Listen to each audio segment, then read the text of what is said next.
Lesson 6.1, Translating Inequalities.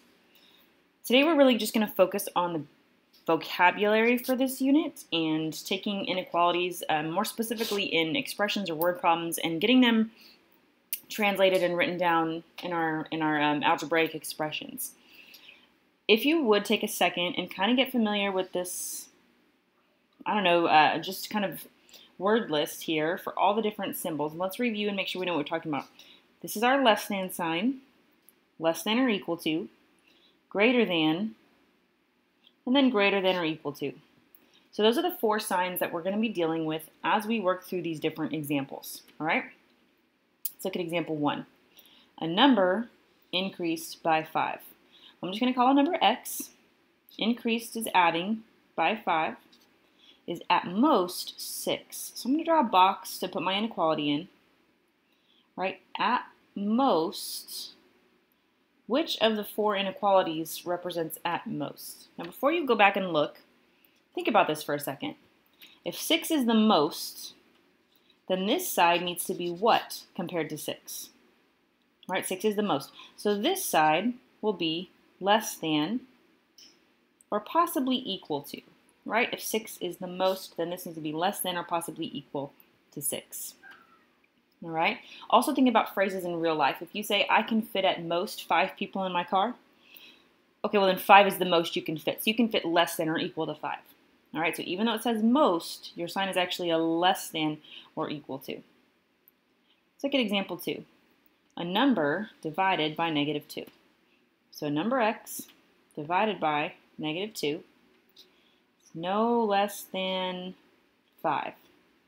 So how do I express no less than in an inequality? Well, it's almost telling you it's not a less than sign, right? So we know it's going to be a greater than sign. All right, it's not less than 5, so it's greater than 5. Now, can it be 5? If I say it can be no less than 5, is the number 5 okay? Well, yeah, right? Right, because it can be 5, it just can't be less than 5. So that's why we added this or equal to line right there on our inequality. All right, let's look at example 3. Negative 5 times a number, so this is just x, right? So negative 5 times x, which, you don't even really need to write that little times symbol there. So negative 5x is more than negative 10. So what inequality means more than? Well, don't overthink this one. If it's more than, that's the exact same thing as saying greater than, so we will use a greater than sign. All right, example 4, the sum of a number and 20. Well, this word sum, you're supposed to know that means we're adding a number and 20. So I'm just going to use the variable x. The sum of a number and 20 is greater than, okay, again, if they actually use the phrase greater than, then you are in luck because you just get to write a greater than sign. Okay? Greater than the product of negative 3 and that number. Remember, we're just calling that number x. So you need to know the word product means multiply, right? And that is something we learned quite a while ago. So the product of 3 and that number is just negative 3 times x, or negative 3x.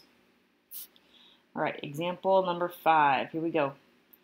4 more than the quotient of a number and 3. Well, this phrase right here, more than, we call this a switch phrase. All right, we call this a switch phrase because we actually don't write it the way that we read it. We mix it up just a little bit.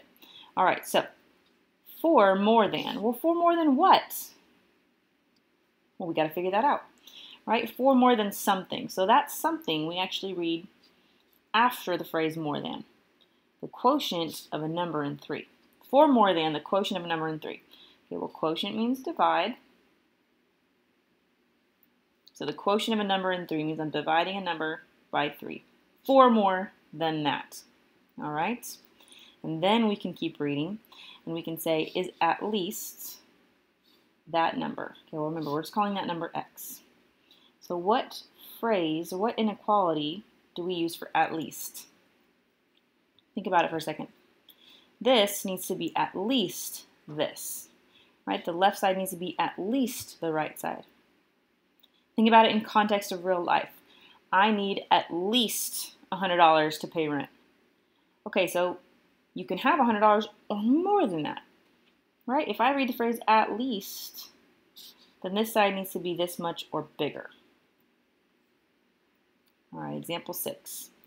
Athletes, so I'll put A, may weigh no more than 165 pounds. No more than. Okay, well, if they can weigh no more than that, then they need to weigh less than or possibly equal to 165. Right? Example 7. Employees earn at least $8.25 an hour. So the phrase at least, what inequality goes with the phrase at least? Well, if I'm going to earn at least $8.25, that means I could be earning $8.25 or more, which means that we have a greater than or equal to $8.25. And example number 8, the maximum speed limit in a school zone is 20 miles per hour. So the speed limit has a maximum of 20 miles per hour. So what inequality represents maximum?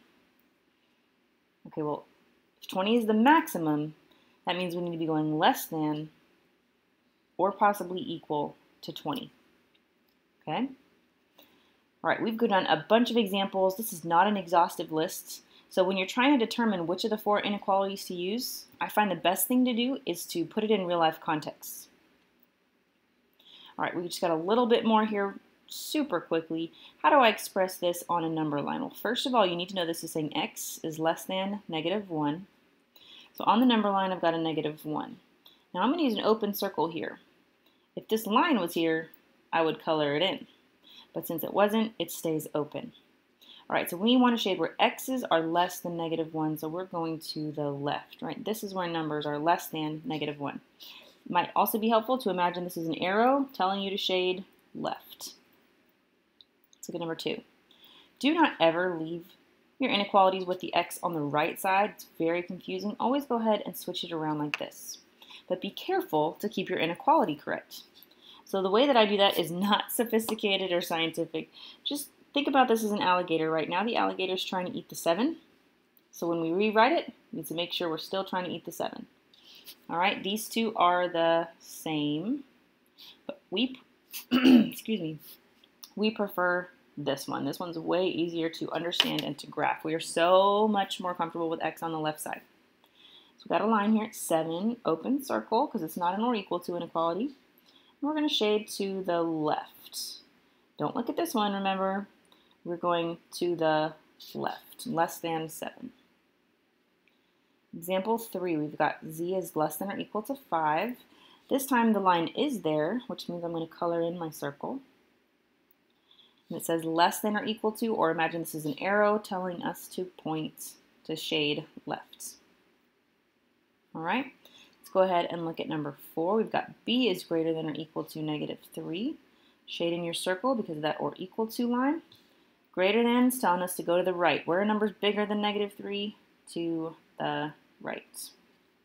These next two are a little bit uncommon. We don't see these too often, although we did look at them when we worked with domain and range. This is a compound inequality. So we're going to say -2 on the left, 1 on the right. Okay, I'm using the numbers. Open circle for -2, shaded circle for the 1. Remember, I'm just looking at the actual inequalities themselves to decide. And then we're trying to understand that all the x's are between -2 and 1. Right? They're greater than -2, but they're less than 1. So we get to shade in the middle. I kind of like to think about it as this x is in the middle, so we shade in the middle. All right, and then we've got our last compound inequality. We've got our numbers here, open circles for both this time. And again, b is greater than the -6, but less than the -1, so we shade in between. All right, for these last two, write an inequality. So I'm going to use x for my variable. -1 is the number in this graph.